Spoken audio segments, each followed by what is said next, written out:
Good afternoon, traders. It's Bill Baruch with Blue Line Futures, and it's your midday market minute. What a day to be long the metals. The whole board is moving north. You got the option premium and silver jumping. We've said it earlier this week. The best risk reward out there is in silver. Right now, we're facing a little bit of resistance, 1733 to 1740. Above there, 1770. But ultimately, this thing's out above the elusive 200-day moving average, and that's got things going. You do want to capitalize. And we've been saying that it's silver with this net short position. You're going to start to see some short covering, and we think it's only just begun. But you want to capitalize on this move. If you especially have option premium out there, we've seen it before where silver could even be a little bit higher tomorrow, but that option premium could be less. So especially if you got May options that only have 1 week to go, make sure you capitalize on this move. But really, what's most interesting is the fact that dollar has not moved lower over the past 24 hours. Really, it's come off the high from yesterday. We had really bad data coming out of Europe and really good data coming out of the U.S. yesterday. The euro was lower, the dollar was higher, and they converged.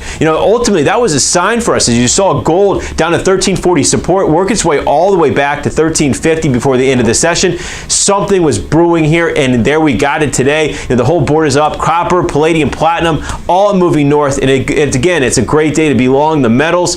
Crude oil is also higher. It started to peel back just a little bit, but trading around $68. The EIA inventory report built in some of that premium yesterday ahead of or after the API read. Today's headlines, crude draw just in line with API, about one draw of 1 million barrels, but the products, bigger draws there. Production didn't really come back online to what we would have expected to see. It's steady though. You got the 25,000 coming from the lower 48, offset a little bit from Alaska. That's fine. But crude started to peel back just a little bit. Should give a good buying opportunity heading into that OPEC meeting on Friday. The S&P traded up to 2718 overnight, and then guess what? That gap from yesterday's close came down and covered that. 2718 though was a level going back to March 22nd, and that gap has now been covered just as the gap from yesterday's close is covered. So we got a really interesting range today. If it gets out above 2720, maybe give it a couple points,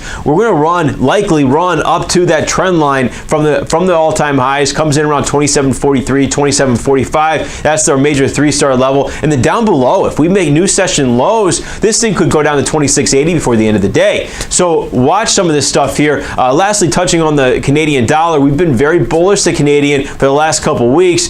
This move here is starting to pull back today after the Bank of Canada met.